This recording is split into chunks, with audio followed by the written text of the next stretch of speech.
Knitting in the round on circular needles is pretty easy, but it doesn't work for small circumference knitting.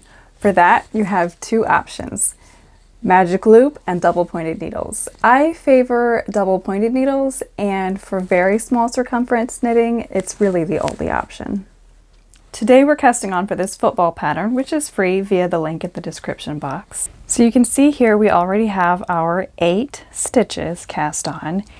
And to start dividing onto your double pointed needles, all you'll do is you will transfer 2 stitches onto each needle. We'll be using a total of 5 stitches, but the 5th one is for knitting and the stitches will go onto the other 4. So if you watch closely, I'm just sliding the end of this one into the stitches on the left needle. And then since there's only 2 of them, it's a really quick little slide over. And then as I get the stitches on each one, I'm letting it fall and kind of rotating them clockwise,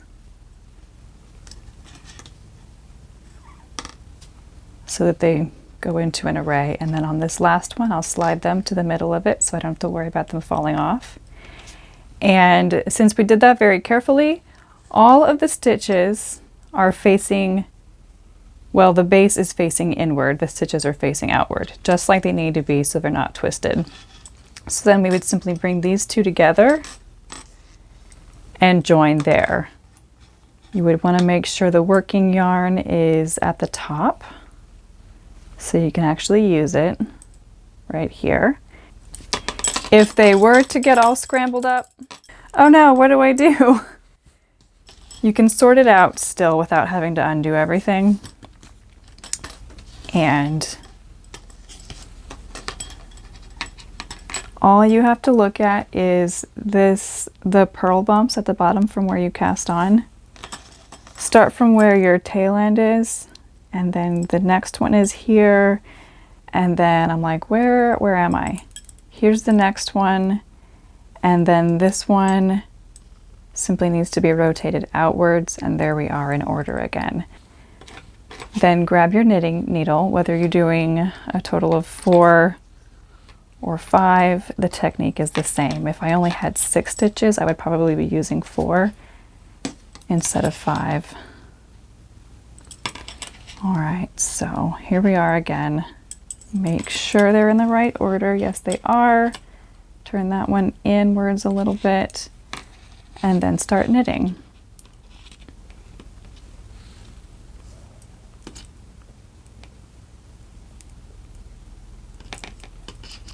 And for that first stitch, you want to give it a tug afterwards to tighten up any gap that's going to form where the join is.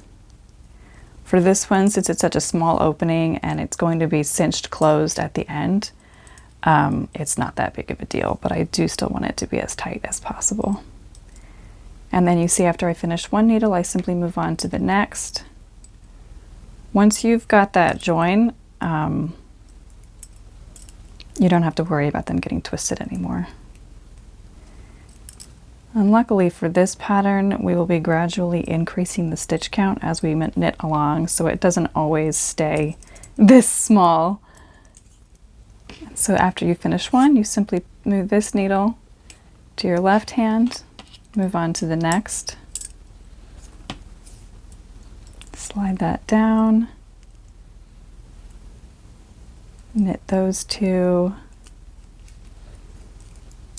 scoot, switch, and on to the final 2 stitches of this first round. Take a good look at that, get all these arranged into a square again. See, now we've knit a very small circle, and we would just keep going around and around like that, following the pattern, whatever it says to do. If you're interested in learning more about stuffed toy construction, check out this playlist over here. This technique I taught you today is also used for the toy I'm showing in those videos.